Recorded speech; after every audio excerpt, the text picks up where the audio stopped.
Turabashuhuje inshuti zacu mwebwe mudukurikirana umunsi ku munsi. Imana ibahe umugisha. Turanezerewe kubw'uko tubona ko mudukurikirana, ari nako wowe utubonye ari ubwa mbere tugusaba gukora subscribe kugira ngo ibiganiro byacu bijye bikugeraho. Ndi kumwe na Isayi, umukozi w'Imana mumaze kumenyera. Reka basuhuze. Shalom shalom, amahoro y'Imana abane namwe. Ni Isayi Imana nk'uko babivuze, Imana ibahe umugisha. Yego. Uyu munsi ndagira ngo dusuhuze abantu mwese muherereye hirya no hino muri East Africa. Ndata badukurikirana mu Rwanda, mu gihugu cy'u Burundi, Congo, ndetse Uganda, Kenya ndetse na Tanzania. Ni Afurika yose n'Uburayi bwose. Imana ibahe umugisha. N'ukuri kose. Isayi, tugiye kuganira kuki? Tugiye kuganira ku muhango wabaye wo guherekeza mushiki wacu Gogo, kandi wabonye ko ni ibintu byagiye, ni ibintu wabonye ko Byateye urusaku benshi. Imana yararitse. Ariko Imana yanararitse. Imana yararitse abantu benshi, hagaragaye abantu benshi cyane. Cyane. Hagaragaye abantu batandukanye. Gogo yagaragarijwe igikundiro no kumuherekeza. Cyane rwose. Bivuze iki? Turagaruka ku bantu bagerageje kugira icyo bavuga muri uriya muhango. Yego. Ariko nanone tuze no kugaragaza isomo bisize, isomo Gogo adusigiye. Yego. Ugereranyije mu cyo Gogo adusigiye, harimo ibintu byinshi turi buze kugenda tureba ku masomo Gogo yaba asize. Uko yari yitereye, uko yari yimereye, mesaje asigiye twebwe abasigaye. Reka Isayi tumusabe asenga Imana, hanyuma dutangire kuganira. Mwami wacu Yesu Kristo, turagushimiye ko waduhamagariye kugira ngo tugukorere. Turagushimiye ko waduhamagaye kugira ngo twamamaze kugira neza kwawe. Turagushimiye ko waturemye, kandi uturemeye kugira ngo dukore imirimo myiza yose muri Kristo Yesu. Izina ryawe nirihimbazwe. Turasenze rero ngo aka kanya tugiye kumara imbere y'abantu, katubere akanya k'igiciro cyinshi, kandi abadukurikiranye Mwami bungukire imbere yawe. Urakoze kuko ubyumvise, natwe tubigusabye twizeye mu izina rya Yesu Mwami wacu. Amen. Ngira ngo rero nk'uko mwagiye mubibona ku mbuga nkoranyambaga zitandukanye, mwabonye ko abantu benshi guhera umunsi w'ejo bajya gufata umubiri wa Gogo hano Kacyiru kwa muganga, ndetse akaza kugezwa mu rugo, yashyinguwe mu karere ka Rwamagana. Ni ikintu abantu bakomeje gukurikirana. Hanyuma urabona ko Gogo mu myaka 36 yari amaze, yavutse 1989. Yego. Hanyuma yari afite imyaka 36, yari umukristo. Yego. Kandi yari umuririmbyi, ndetse yagiye akora imirimo itandukanye mu itorero. Isayi, kufata wenda ufashe imiterere ya Gogo uko yari ateye, ni umuntu wenda utaba muri sosiyete, wenda twavuga wenda mu maso, mu isi y'ibigaragara nta gishamaje yari afite cyatuma abantu bamugirira urugwiro n'igikundiro. Ariko imisi y'ibigaragara, rwose mu isi y'ibiboneka, ibyo tubizinanyeho. Mu isi y'imiterere, mu isi y'uburanga, mu isi y'igihagararo, ntabwo yari afite ibintu twebwe abantu tugenderaho. Iby'abantu twebwe tugenderaho ntabwo yari abyujuje. Ariko Imana yagaragaje ko Imana ni igitangaza. Ni nka kwa kundi yagendereye kwa Yesayi, hari abahungu beza cyane. Murakoze, kandi agaciro. Imana ni igitangaza. Yabwiye Samweli, iramubwira ngo najye kwa Yesayi arobanure mu bahungu ba Yesayi ngo amwimikire mu mwami.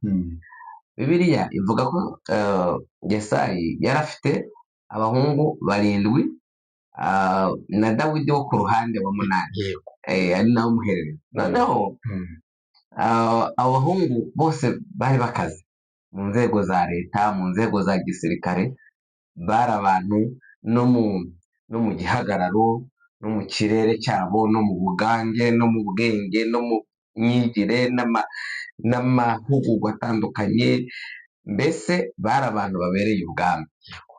Ariko Imana itareba nk'abantu, ngo Yesaya amumurikira abahungu be bose uko ari 7, kuko Dawidi we ngo yari umuhererezi, 2 ntiyari yarize, 3 yari umwungeri w'intama, mbese yari afite ibintu, mbega mu bantu yari akwiye kuzanwa mu bantu, ntiyari akwiye kuzanwa mu bantu, ampulisi ngo aperezante nk'umuntu wamurikirwa waba umwami, ntabwo byari donc ntiyari abikwiriye mu isi y'ibigaragara.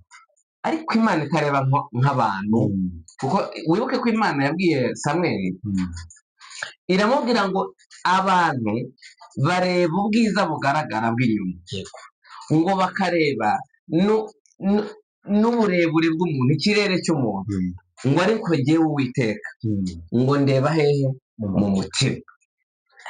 Abo bahungu bose rero Imana igenda ivuga ngo namugaye, n'uyu bazanye namugaye. Kandi Samweli nawe nk'umuhanuzi, nawe yarabibona ko nawe nicyo kintu yari yagendeye bwa mbere bazana uwitwa Eliya,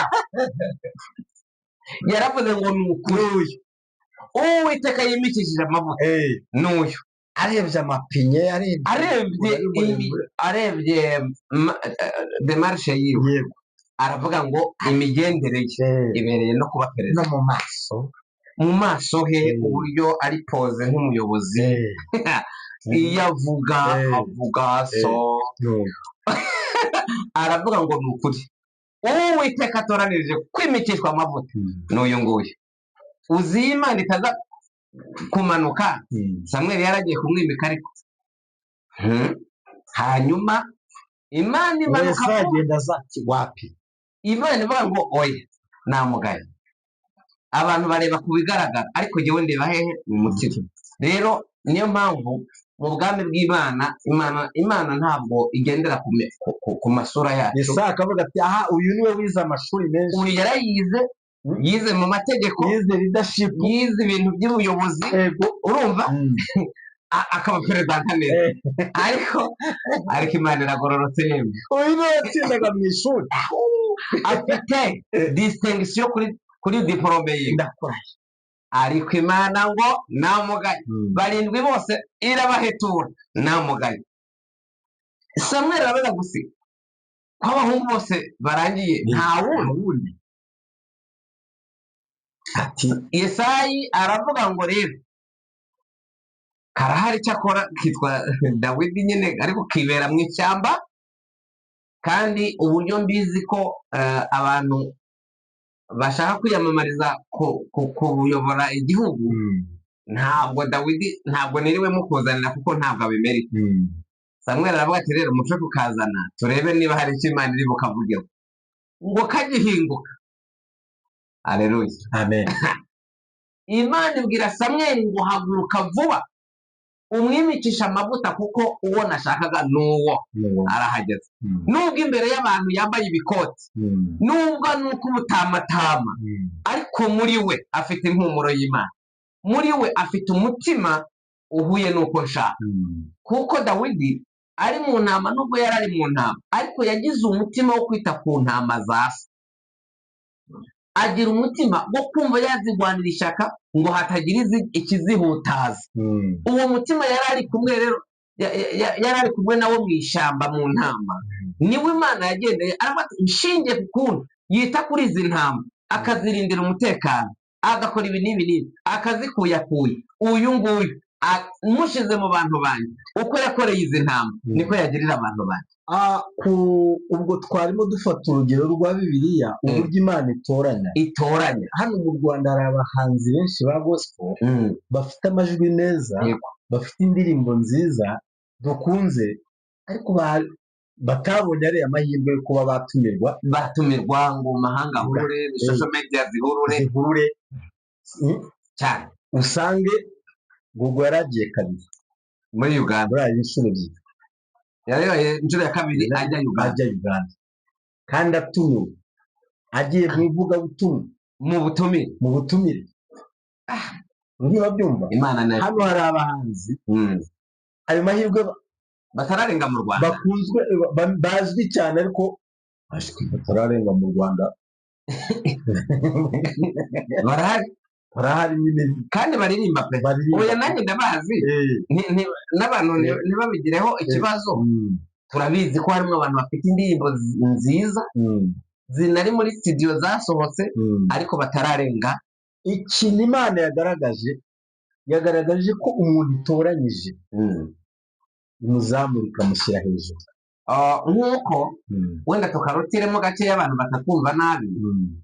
Hari n'abandi Imana yatoranyije kugira ngo bayihimbaze, ariko itari yabageza kuri level nko mu gihe gitoya nka mushiki wacu yarakoreye. ubona ko bavuga ko nta ndirimbo nyinshi yarafite, bavuga ko ari 3 zonyine, ariko Imana ishimwe. Rero abantu benshi bagize icyo bavuga, hari abajyanama be, hari umuryango aturukamo, ari nako dushimira ikipe yari ishinzwe kumanaginga Gogo, harimo Bikemu ndetse n'uriya muvandimwe wundi.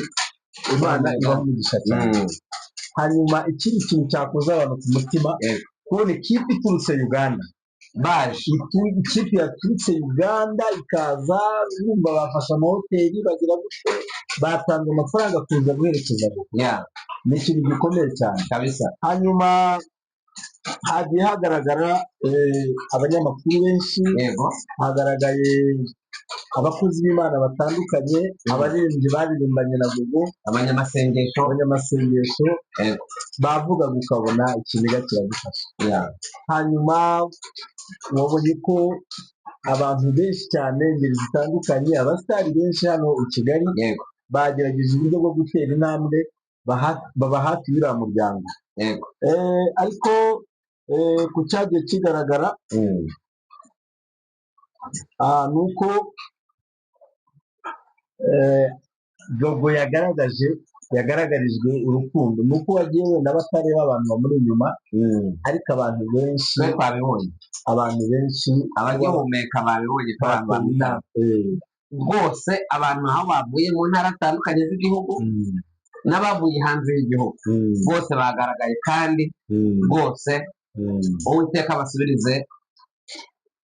Abarundi baravuga ngo uhoraho abasubirize mu nkoko, mu yandi magambo Imana isubiza aho bakuye. Bakoze neza cyane. Kandi Bishop Anastase guturuka mu gihugu cya Uganda niwe wari wamutumiye, ndetse Imana iguha umugisha kuba warumvise ijwi ry'Imana ukemera gutumira Gogo kugira ngo akoreshe impano ye.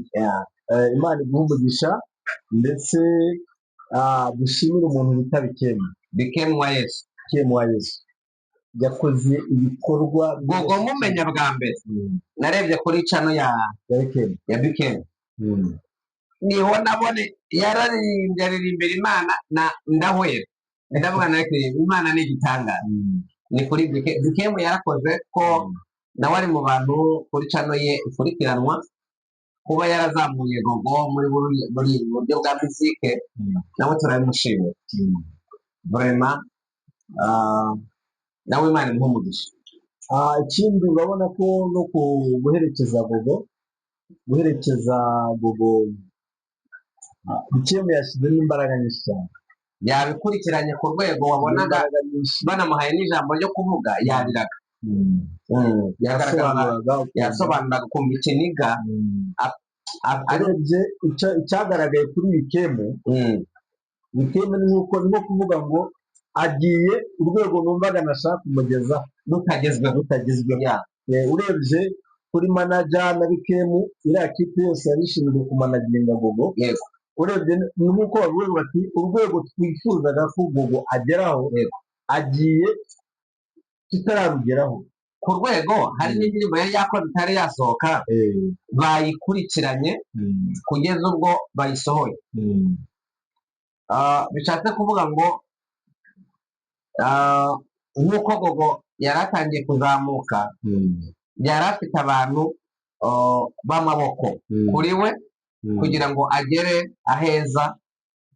Buriya Imana nishaka kugira ahantu kugeza, izaguhuza n'abantu babifitiye ubushobozi babasha kukugeza aho Imana yavuze. Ubwo rero Imana yari yamushyize mu biganza by'abantu Imana yahaye ubushobozi mu rwego rwa muzike kandi mu bihugu bakoreramo, kandi ukabona bamushyigikiye kugira ngo ya mpano ibe motive cyane, inagere ku rwego rurenze ubwo Gogo yari ariho. Ibyo rero twabishimira abantu bagize uruhare rwo kugira ngo Gogo yari afite amasezerano, kuko abo basenganye batangaje ko Gogo hari amasezerano Imana yamuhaye mu gihe cyo gusenga. Imana imubwira ko izamugirira neza, izamuha kumenyekana ku isi yose cyane. nacyo ikintu cyabaye, urumva kujya kubona mu minsi ingahe, 60,000, 60,000, ibihumbi 100, ibihumbi bingahe byawe, igiterane kikaba, abantu bakaza bagakubita isi yose, ikaza kuri social media bagakurikirana, komanteri nyinshi twazibonaga. hanyuma tunaboneraho kugira ngo abantu be gutongana. Abantu bamwe barimo kugaragara batongana ngo hari abamwishe. Rwose inshuti zanjye, ibi bintu mubireke pe. Hari abantu barakaye, abandi bati kuki yaguye Uganda, abandi bati kuki yaguye mu biganza bya Bikemu. Urumva aho umunsi w'umuntu ugerera. Urumva ubundi iyo umuntu aza kurangiza urugendo rwe, agomba kuba yujuje ibintu bitatu. Icya mbere, agomba kuba ahuye n'ikintu kigomba kumwica. Kabiri, aho agomba gupfira. Gatatu, isaha cyangwa se igihe cyo kurangiza urugendo rwe. Ibi bintu bitatu iyo bibaye kombine, nubwo waba ugeze ku meza yo kurya, umwuka uhita uhagarara. None se nk'urugero, nyakwigendera Theogene, pasiteri Nzahuke, kurangiza urugendo rwe yarurangirije muri Uganda, akiri mu cyerekezo cya Uganda. Ariko uwo bari kumwe bakoranye impanuka, ndamwibagiwe gatoya, kandi twarabanye uwo muhanzi, ariko uriya muhanzi bari kumwe. Kuko aho gupfira atari yahagera, yakomeje ababara mu buryo bw'umubiri, ariko agihumeka, akiri muzima. Bamuzanye bamugejeje mu bitaro by'iwabo, niho urugendo rwe rwagize gute, rwasoreje. So ikintu cyose cyaba, iyo utari wagera aho ugomba gupfira n'isaha yawe utari yagera, n'ikigomba kukwica kitari cyaba, ntabwo umuntu agomba gupfa. Ushobora guhura n'ikikwica, ukaba uhagaze n'ahantu hasa naho wapfira, ariko isaha yawe yo gupfa itaragera, uhava uri muzima, ugasubirana ubuzima. Rero Imana, umuntu wese Imana imukoresha mu gihe cyayo, yanashima no kumwakira, kumwishira, ikamwishirira mu gihe cyayo cyagenwe, nk'uko Imana yabiteganyije kuri buri muntu wese. Hanyuma Izayi, ni irihe somo ushingiye uko wabonye abanyamakuru benshi, abapastori, wabonye ba Pastor Mutesi, wabonye abandi bakozi b'Imana bari batandukanye, wabonye abanyamakuru batandukanye, wabonye abanyamahanga, urebye Abanyarwanda ukuntu abantu bitabiriye uyu muhango wo guherekeza mushiki wacu, ni yahe masomo wabonye bisize? Isomo rya mbere nabonyemo ni uko gukorera Imana ari ibintu by'agaciro, kuko iyaba Gogo yaramenyekanye ku bibi, ndatekereza ko abantu batari bugire kuraje yo kuza ngo bahururire kuza gushyingura umunyabibi, uwo mwanya ntawo babona. Rero iyo umuntu ari mu nzira yo gukora ibyiza, nta muntu utamukunda. Isomo numva nakuyemo ku ruhande rwanjye ni uko imbaraga nsigaranye muri njyewe n'iminsi isigaje yo kubaho, nkwiriye gushyiramo imbaraga zo gukora neza, kandi nkazasiga inkuru nziza imusozi. Kuko Gogo mu minsi akoreye Imana, nubwo yatangiye kera, haba aho yatangiriye ari mu buryo bwo kutamenyekana cyangwa se kutagaragara en public, bamuvugaho neza. Kabiri, naho agiriye kuri social media akagaragara, naho yakoreye umurimo w'Imana, naho bamuvomyemo iby'ibyiza, impano y'Imana, imbuto y'Imana, amagambo y'Imana, ubuhamya bwo guhamya kugira neza kw'Imana.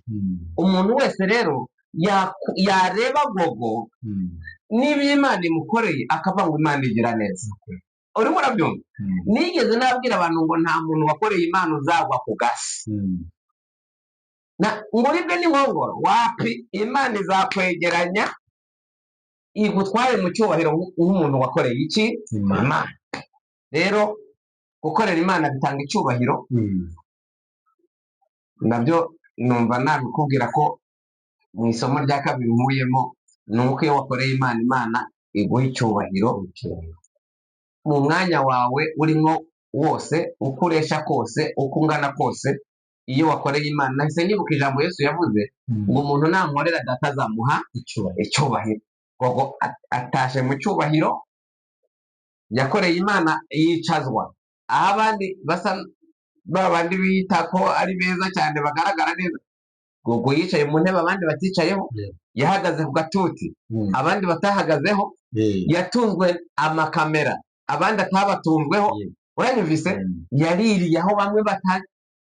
Gogo Imana imuha iruhuko ridashira, kandi tuzamusanga y'abizera, kuko ashoje urugendo rwe ari mu murimo w'iki? W'Imana. Nta wamufatiye mu kibi, nta wamufatiye mu cyaha.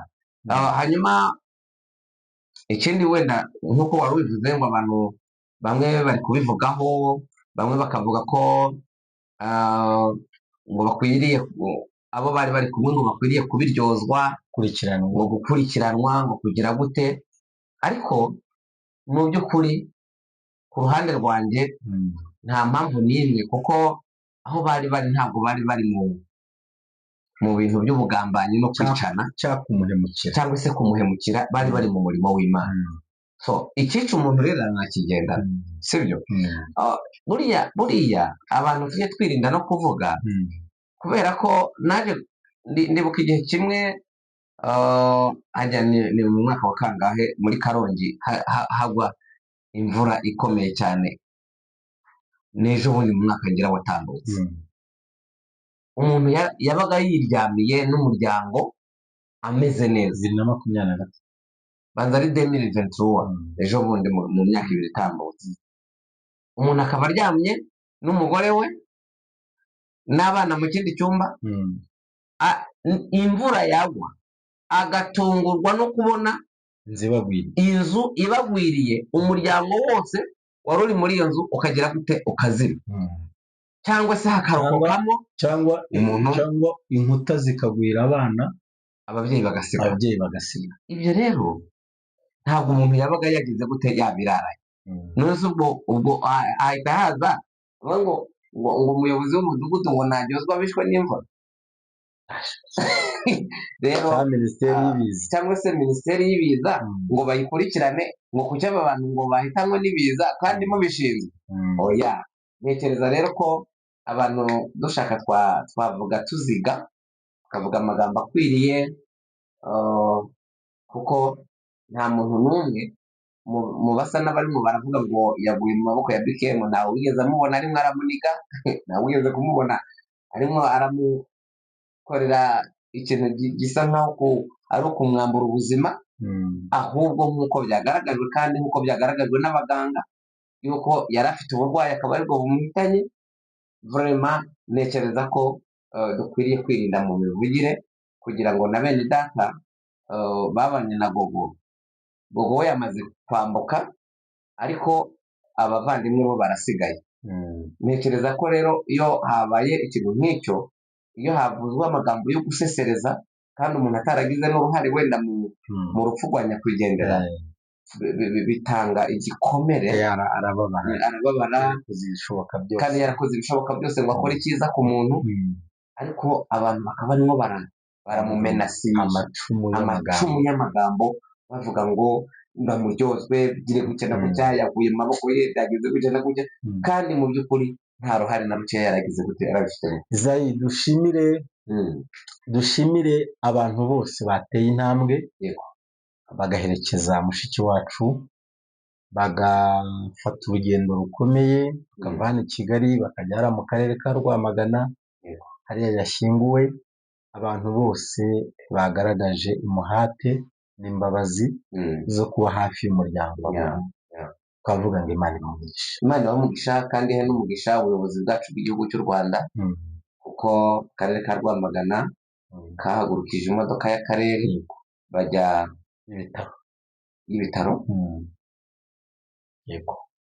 bagenda gusanganira umubiri wa nyakwigendera Musabyimana Gloriose, bakamukorera iyo koroteje. Nabyo ubwabyo bigaragaza icyubahiro igihugu cy'u Rwanda giha abaturage bacyo.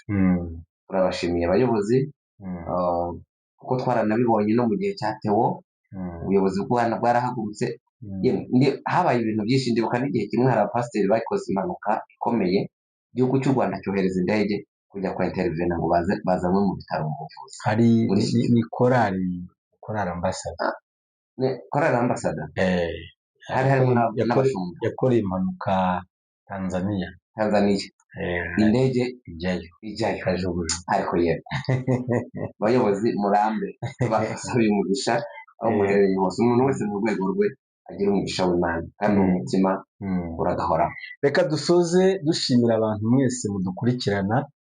Wowe utubonye ari ubwa mbere ukore subscribe, ndetse tuzajya dukomeza tuganire, kandi Imana ibagirire neza. Remerera twongere twiyambaze Kristo, kuko murabizi iminsi yacu niwe ifite mu kiganza cye. Hanyuma nawe wongere witekereze, urebe icyo wakora, ni iki wakorera Imana, ni gute wahagarara kugira ngo nawe uzasige inkuru nziza umusozi. Data wa twese uri mu Yesu, turagushimiye cyane, gushimiye umuhati wagaragaye kuri bene data bateye intambwe bagaherekeza mushiki wacu. Umugisha igihugu cy'u Rwanda, umugisha abanyarwanda bose, ndetse n'ikipe yaturutse Uganda nayo yaje rwose guherekeza mushiki wacu. Aba bantu bagirire neza, kandi ukuboko kwawe gukomeze kudufasha, maze ineza ikomeze kubana n'abariho bose, mu izina rya Yesu.